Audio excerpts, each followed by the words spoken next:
mahasiswa, kan mahasiswa sejak awal sudah paham tentang undang-undang ini dan ke depan nanti kan lebih memahami mau apa. Betul. Ini mau kemana sih kalau saya kuliah di sebenarnya. S1 itu gitu ya. Memberikan gambaran lebih jelas dan menurut saya lebih penting lagi adalah suatu saat perlu ada regenerasi gitu ya. HIMSI itu kan juga ke depan nanti menjadi milik dari lulusan psikologi. Pak. Siapa tahu nanti lulusan Undar ada yang jadi ketua HIMSI. Amin.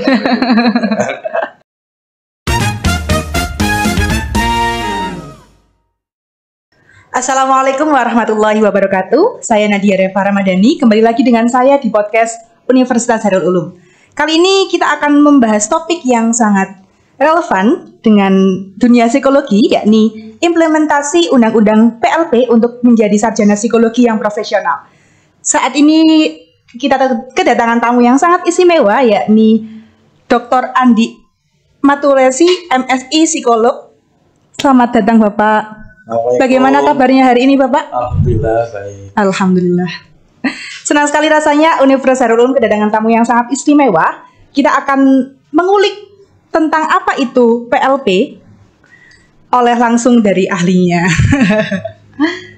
Namun Bapak, sebelumnya kita bincang-bincang dulu tentang keseharian panjenengan mungkin nggih. Ya. Sekarang pasti sebagai panjenengan yang ilmunya sangat kesibukannya pasti banyak sekali nih Bapak. Sekarang panjenengan bertugas di bidang apa saja mungkin?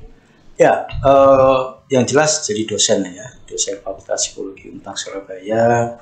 Kemudian diberi beban jabatan struktural di Kaprodi, Magister Profesi dan juga program profesi psikolog. Jadi ada dua, karena Magister Profesi belum selesai, harus selesai di semester ini.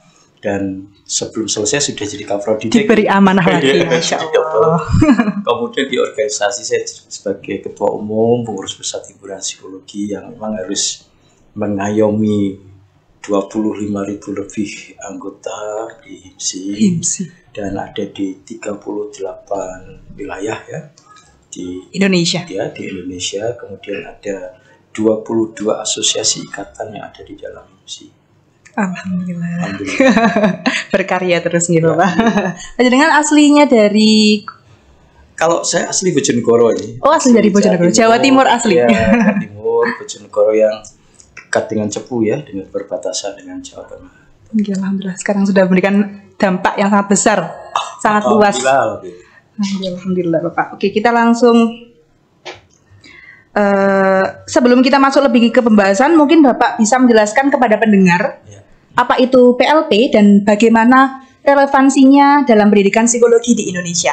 Ya, undang-undang lamanya itu adalah Undang-Undang Pendidikan dan Layanan Psikologi ya, yang sering disingkat sebagai Undang-Undang PLP nomor 23 tahun 2022 yang sudah diusahakan sejak 2019 dan baru berhasil di rapat paripurna DPR ditetapkan sebagai undang-undang tanggal 7 Juli 2022 dan kemudian ditandatangani oleh Pak Presiden Jokowi waktu itu tanggal 3 Agustus 2022. Nah, ada dua hal yang dibahas di dalam, dua hal besar yang ada di dalam Undang-Undang 23 2022 atau Undang-Undang PLP ini. Satu terkait dengan pendidikan dan satunya lagi tentang layanan psikologi.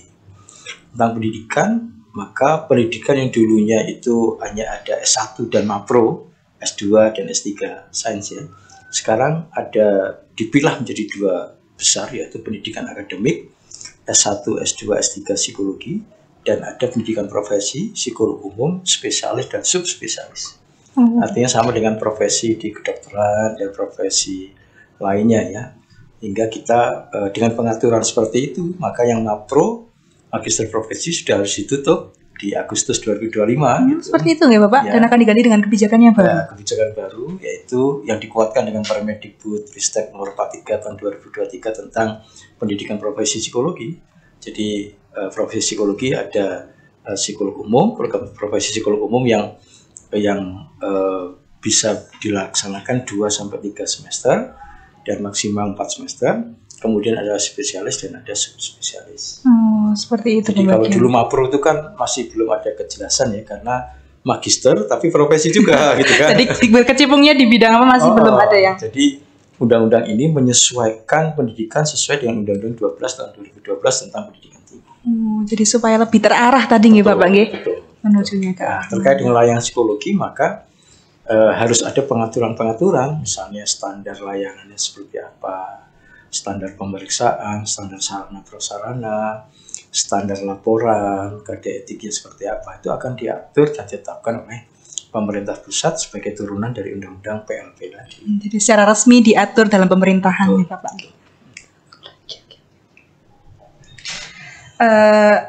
Dokter Andi, apa saja tantangan yang dihadapi institusi pendidikan psikologi di Indonesia terkait hal ini? Ya, pasti yang pertama kan harus menyiapkan SDM ya. Artinya nanti ke depan Fakultas Psikologi harus banyak menyiapkan SDM yang punya latar belakang psikolog gitu. Tidak hanya pada kemampuan akademis semata, karena ke depan program profesi psikolog itu pasti peminatnya akan banyak kan, sehingga yang harus dilakukan perguruan tinggi adalah menyiapkan SDM-SDM yang berkualitas, terutama yang punya latar belakang psikolog. Yang kedua tentunya di S1 sendiri itu harus juga diberikan mata kuliah praktikum gitu. Ya, biar karena praktikum-praktikum terkait dengan psikodiagnostik itu harus dihidupkan kembali gitu. Karena nanti agar kalau pada saat mereka melanjutkan ke profesi akan lebih mudah tune in gitu. Terbiasa dengan betul. Ya. Itu yang menurut saya juga harus disiapkan oleh teman-teman dari perguruan tinggi gitu. Dan yang lebih besar lagi adalah bahwa perguruan tinggi harus benar-benar menyiapkan mahasiswa itu untuk menjadi apa? Menjadi seorang ilmuwankah yang dia harus melanjutkan S1, S2, S3 kah? Atau dia melanjutkan ke profesi?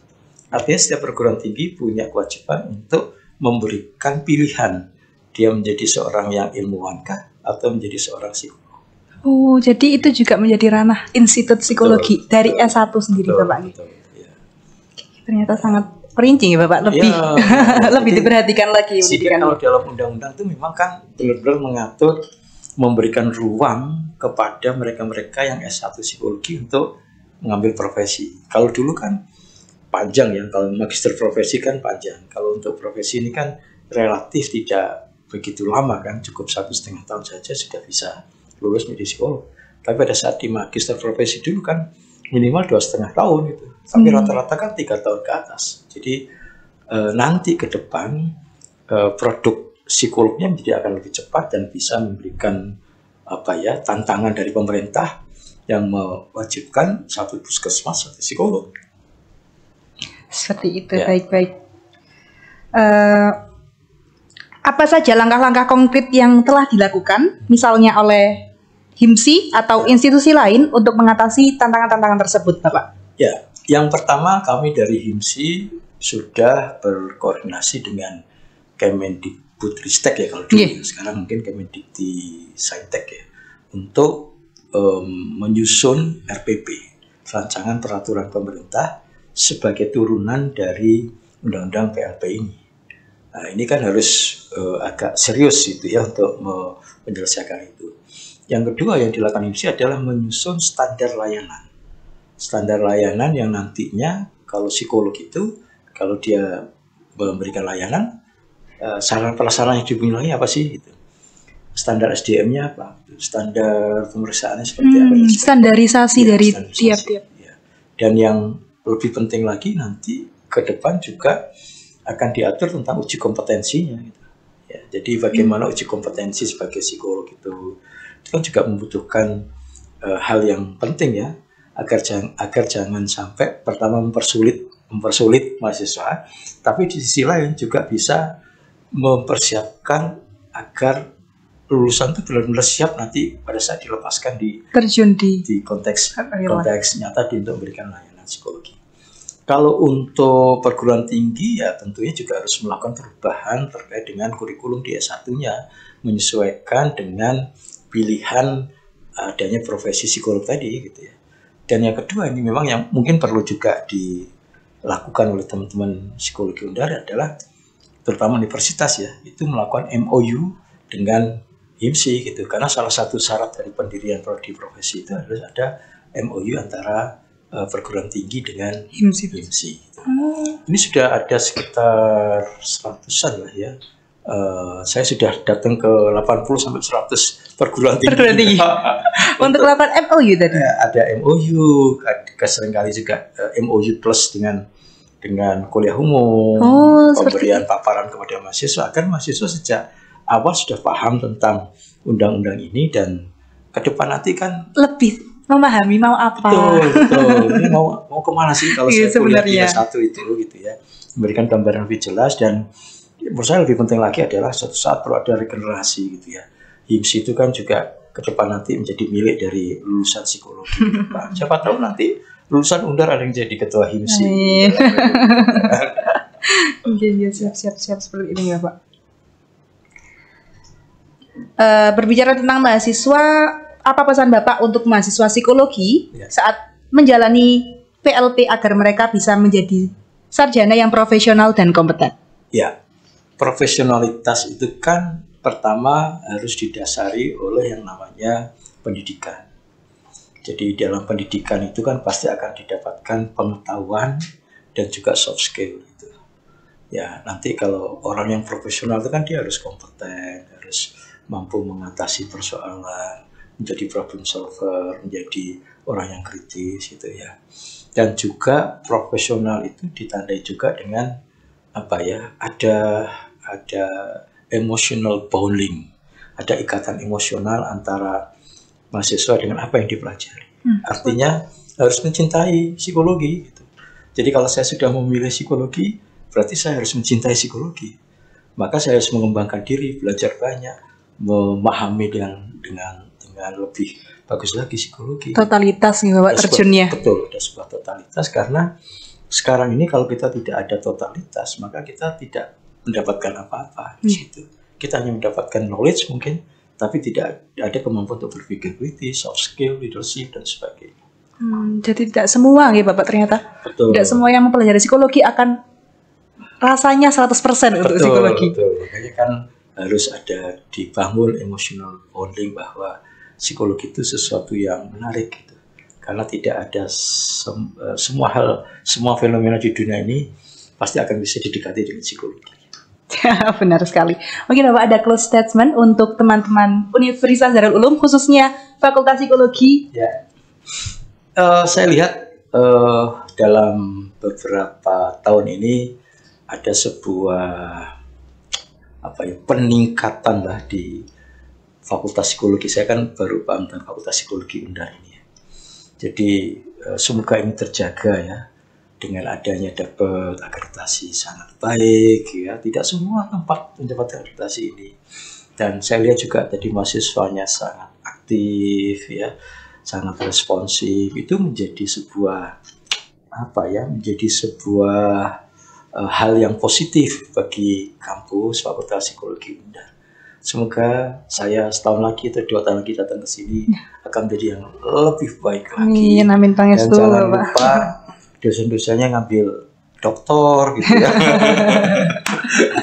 Sehingga harus ada. Jadi tidak hanya menyuruh mahasiswa untuk mengembangkan kompetensi, ini juga SDM-nya juga harus dibenahi untuk peningkatan kompetensi. Siapkan. Ya, selamat buat teman-teman Fakultas Psikologi Undar yang sudah mendapatkan tingkat akreditasi sangat baik gitu ya. Pak Farid, Bu Lulu dan kawan-kawan ini saya yakin akan menjadi Undar akan kembali seperti tahun 70-an 80-an dulu yang berjaya. Semoga pembahasan ini bisa menjadi inspirasi terutama bagi para mahasiswa psikologi yang sedang menempuh perjalanan akademiknya dan juga bagi kita semua yang terus belajar untuk menjadi lebih baik di bidang masing-masing. Terima kasih banyak Dr. Andi atas waktunya hari ini. Dan untuk para pendengar, jangan lupa untuk terus mengikuti episode podcast kami berikutnya dengan topik-topik yang tak kalah menarik. Sampai jumpa di lain kesempatan, tetap semangat belajar dan jadilah versi terbaik diri Anda. Saya Nadia Reva, pamit undur diri. Wassalamualaikum warahmatullahi wabarakatuh. Waalaikumsalam. Terima kasih banyak. Ya, sama-sama, Mbak Nadia. Pangestu.